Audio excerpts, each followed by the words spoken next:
Pour le peuple de Guinée, tout au moins la génération qui a mené le pays à l'indépendance, il fallait réussir avant tout l'éveil politique des masses.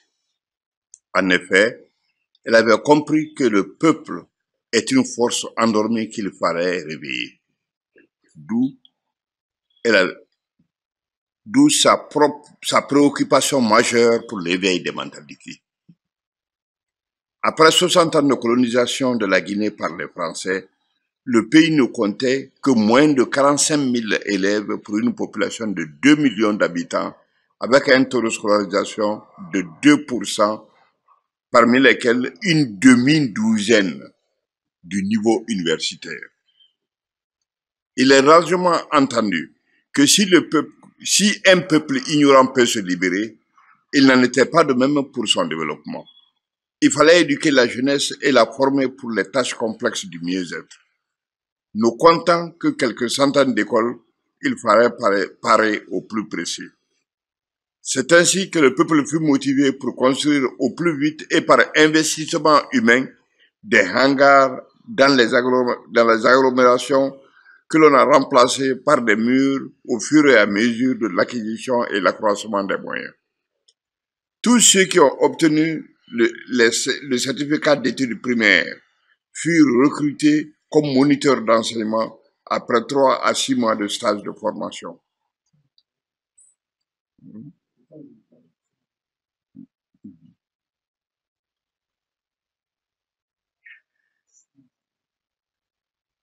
Six mois de formation. On ouvre des écoles normales primaires pour ceux qui ont obtenu les 8/20e du BEPC en vue d'en faire des instituteurs adjoints pour 1 an de formation.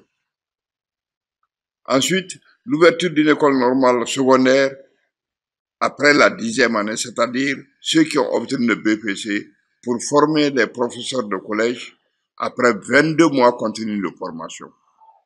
On créera après, avec l'aide des pays amis du bloc soviétique de l'époque, des universités.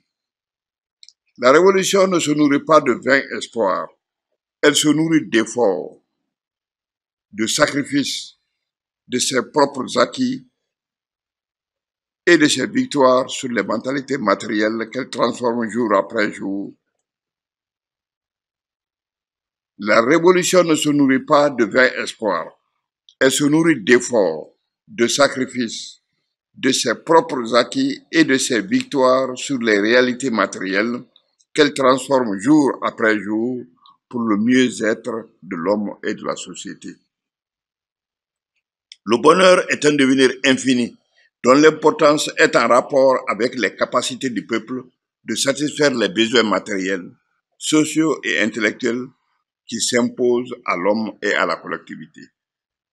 L'espérance en elle-même qui traduit nos aspirations les plus légitimes serait chimérique si elle ne s'accompagnait pas à la fois d'une prise de conscience éclairée de nos réalités et d'une action transformatrice résolue. Si le paysan mesure sa satisfaction au contenu de sa calebasse, à l'état de sa case, à l'efficacité de ses outils de travail et du rendement de la terre qu'il cultive, il ne peut espérer, sans rêver, vivre dans l'oisiveté et dans un grand confort. Pour que nos espérances soient une force d'attraction et de mobilisation, elles doivent être filles de nos réalités et de nos possibilités vraies, de toutes nos possibilités. Le président Ahmed Sékou Touré nous a enseigné qu'une révolution n'est pas un acte gratuit dû à l'inspiration du moment. C'est un long mais exaltant processus de lutte, ennemi de l'échec et des faux triomphes. Fin de citation. Or, il ne suffit pas de dire que notre développement doit être conduit scientifiquement pour qu'il le soit. Les militants du PDG et singulièrement les responsables dans ce domaine ont à enrichir leurs connaissances afin de savoir à tout moment de quoi ils parlent et pourquoi ils en parlent, exposer un problème avec ces données réelles et suggérer la solution qu'ils pensent être la meilleure, prévenir les erreurs redresser les déviations, élargir les succès. En un mot,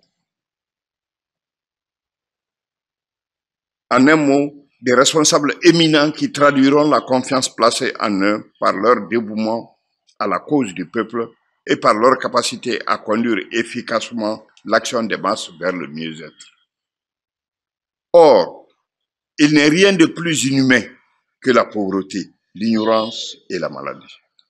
C'est donc qu'il faut rapidement vaincre pour notre peuple dans la paix et dans le progrès continu. C'est donc elle qu'il faut rapidement vaincre pour notre peuple dans la paix et le progrès continu, vivre heureux en solidarité fraternelle avec tous les peuples du monde. Fidèle à cette option, le PDG, à l'issue du 8e congrès, tenu en septembre 1967, décide de la radicalisation de la révolution en organisant le contenu du parti et de l'État. Et immédiatement après le 8e congrès, les institutions révolutionnaires que constitue par excellence le pouvoir révolutionnaire local, PRL, le Centre d'éducation révolutionnaire, CER, le Comité d'unité de production, CUP, sont installés alors que le 2 août 1968 est proclamée la révolution culturelle socialiste. C'est grâce à cette importante qualification du régime guinéen que désormais est abordée la phase historique du parti-État. La juxtaposition conceptuelle parti-État n'est pas une singularité issue d'une vue politique. C'est la logique objective d'une doctrine politique fondée sur des réalités historiques concrètes. En effet, l'histoire de la Guinée nous enseigne, petit a, que la nation est née autour d'un État. Petit b, qu'elle est façonnée par l'action d'un parti politique, le PDG-RDA. Petit c, que c'est le parti qui a fondé ce nouvel État après anéantissement des structures étatiques colonialistes. L'État ne peut, à la longue, que s'identifier au parti ayant la primauté en tant que premier moyen du peuple. Le parti-État constitue une étape supérieure qui est loin d'être atteinte par l'évolution historique de la plupart des États du monde.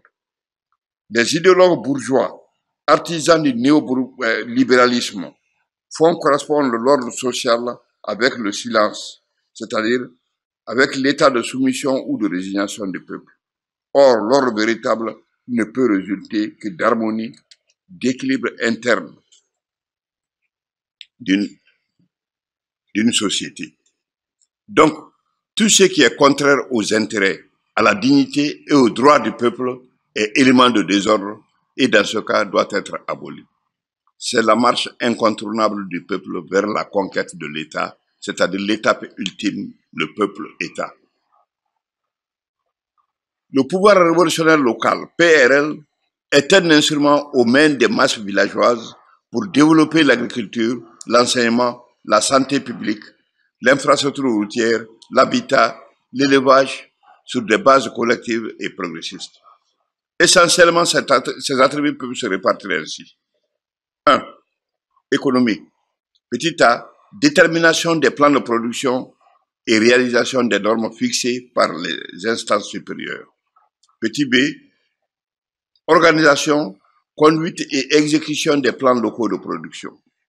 Petit c, organisation de la commercialisation et de la distribution des produits et marchandises. 2. Travaux publics locaux.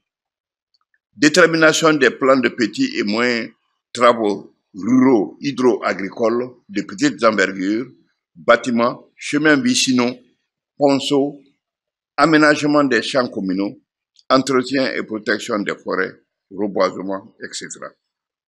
Petit b, organisation et dégagement de ces travaux dans la stricte observance du principe de compter sur ses propres forces. 3. Éducation et culture. Petit a, gestion de l'école du village. Petit b, organisation et conduite de la campagne d'alphabétisation par l'utilisation de tous les lettrés du village. Petit c, organisation de l'enseignement complémentaire, c'est-à-dire la surformation de tous les adultes du village dans tous les domaines. Petit d, expérimentation scientifique et application pratique. Petit e, formation idéologique et connaissance du PDG. Petit f, art, culture et sport. 4. Santé, hygiène et prophylaxie. Petit a. Petit b, secourisme, premiers soins. Petit c, médecine traditionnelle, plante médicinale. 5. État civil et justice. Petit a, registre d'état civil. Petit b, mariage, naissance, décès et recensement général de la population locale. Petit c, tribunal de conciliation. 6. Communication, désignation d'un agent postal. Petit a. Petit b, transport, popularisation de la traction animale, charrette à côté de la traction mécanique. 7. La défense, création de la milice populaire du village. Petit b. Petit b, défense civique à étendre à toute la population valide. Les objectifs ainsi définis sont réalisés par les populations villageoises par le truchement des brigades spécialisées.